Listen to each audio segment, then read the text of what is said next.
challenge yourself, reevaluate what you know. And please step out of your pride to hold hands with the human beside you to build a better life now and for generations to come. I'd like to a quote from my dearest friend who usually insists on the fact that humans have nothing but each other. Without the help of each other, we basically speed up our extinction. Without helping each other, we cannot stay longer. So we really need to rely less on other divinity help and on each other only to live longer. Thank you.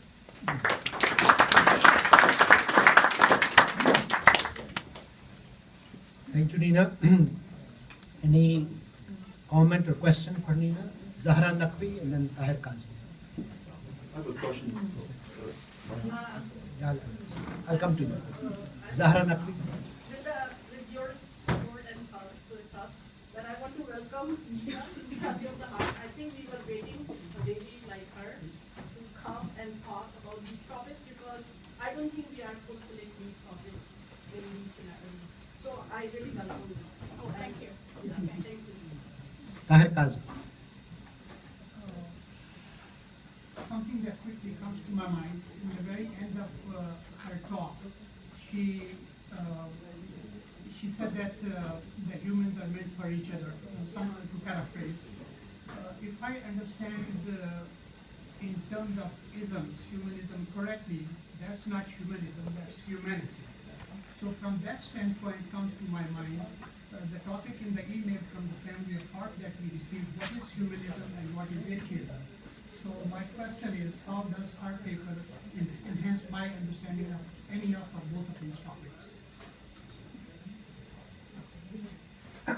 Anyhow, that's I think what we were trying to do was to bring some people who have been pondering on those questions, who are either consider themselves an atheist or a humanist, and give them an opportunity to share, so that from a concept that I think Abrar started with the concept of atheism in an abstract way, our hope was to bring some human beings who can share with all of you what it is to be a humanist, what it is to be an atheist, what do they do, like Mark said. Otherwise, you don't associate health and food and whatever with atheism and humanism or women's issues. So it is sort of an idea of bringing them to you. And I hope that this discussion does not end with a seminar, that these people have opened their hearts and minds. You can comment, you can ask questions.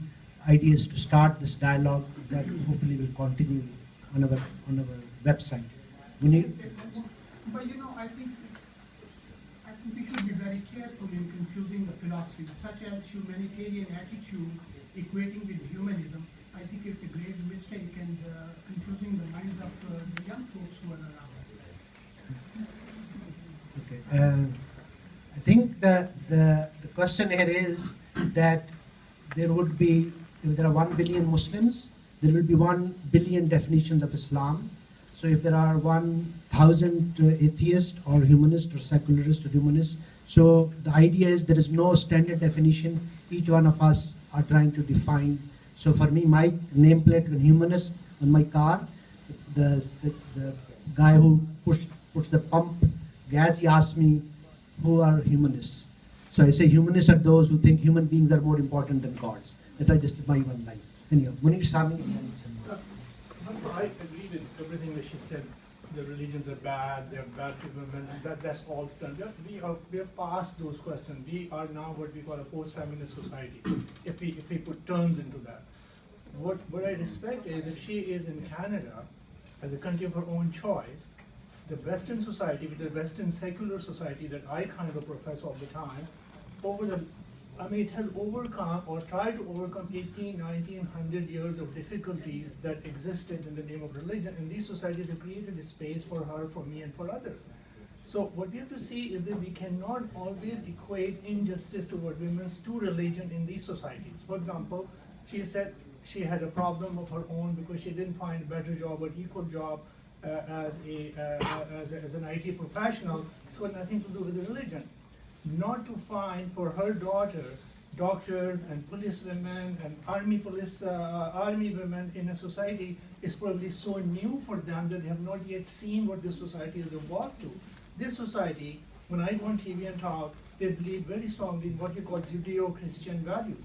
But all of those values have been converted into a very recognized secular space where we respect your religion, we respect you, your gender, we create those gender equalities. So again, the topic diverts because we talk about religion and suddenly you start jumping into here and there, as Tahir Qazi is saying, not coming to what we are here to discuss. So we are all coming here with a lot of respect for and I clearly accept that Islam and Judaism and Christianity does all kind of things to women.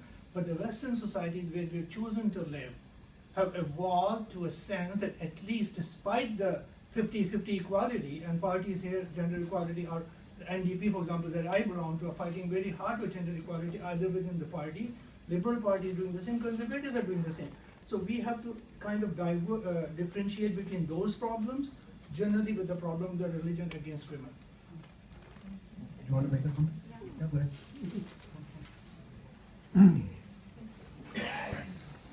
What I said, and I mentioned that, it's hard to relate religious roots to the effect that religions actually and the damage they cause to women. And I deliberately mentioned what's happening in the Western world and how after 100 years of liberation, she's still struggling. And I'm not talking about just personally, because I told you, look and see majority.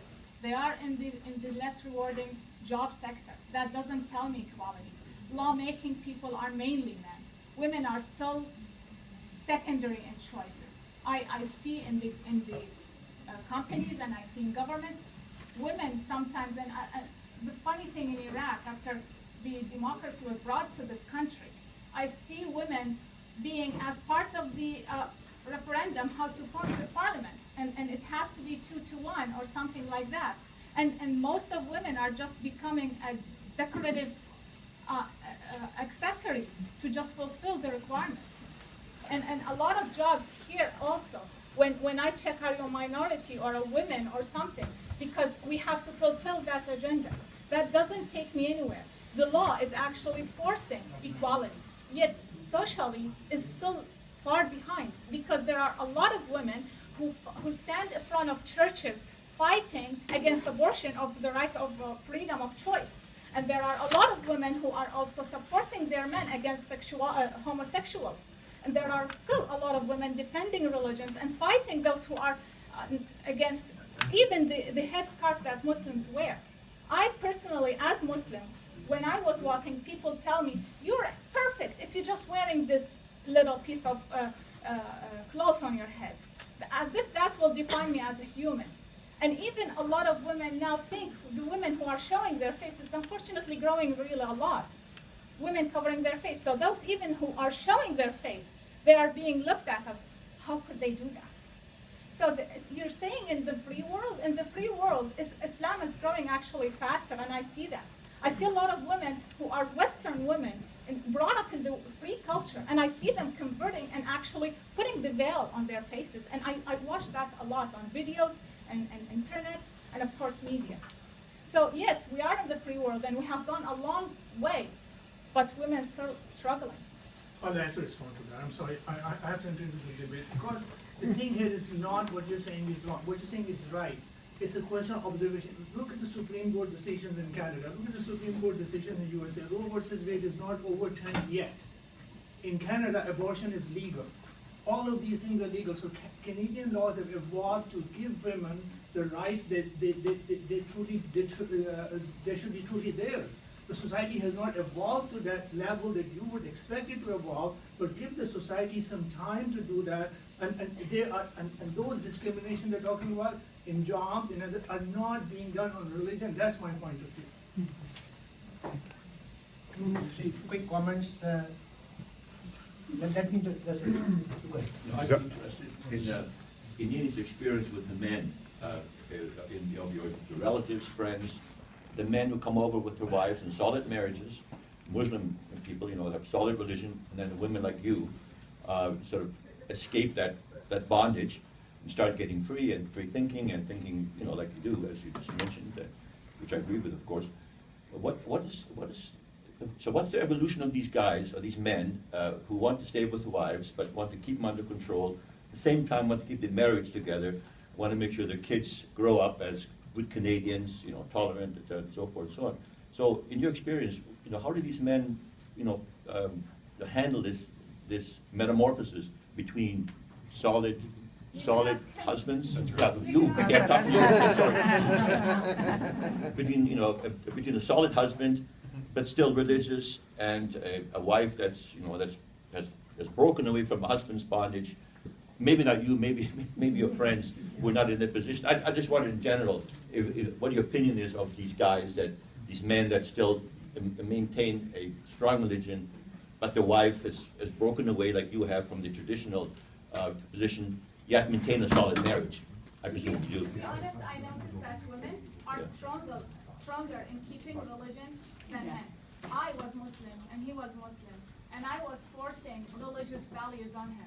I literally threw the beer in the sink when I see it, like somewhere. It is haram. This is not supposed to be drunk. I was forcing them not to eat pork and stuff. She was sneaking behind my back. And so a lot of things, women are actually stronger in holding this. And when women actually step out, which takes a lot of courage, trust me, it's not easy.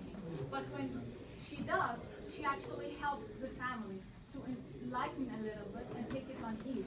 So the free man becomes freer. Quick comment and then go further. Quick comment. I understand, I don't want to be offensive. However, women are kind of neglected even in religion. I would say that all the prophets were men. How come there wasn't any woman prophet? I would also say, that are we only there to create men who are going to dictate us? You know, we're just producing machine that they're just going to tell us how to live our life. Also, all the religious leaders, they brainwash women. So when they're raising young ones, they spend more time, regardless of change of society and everything.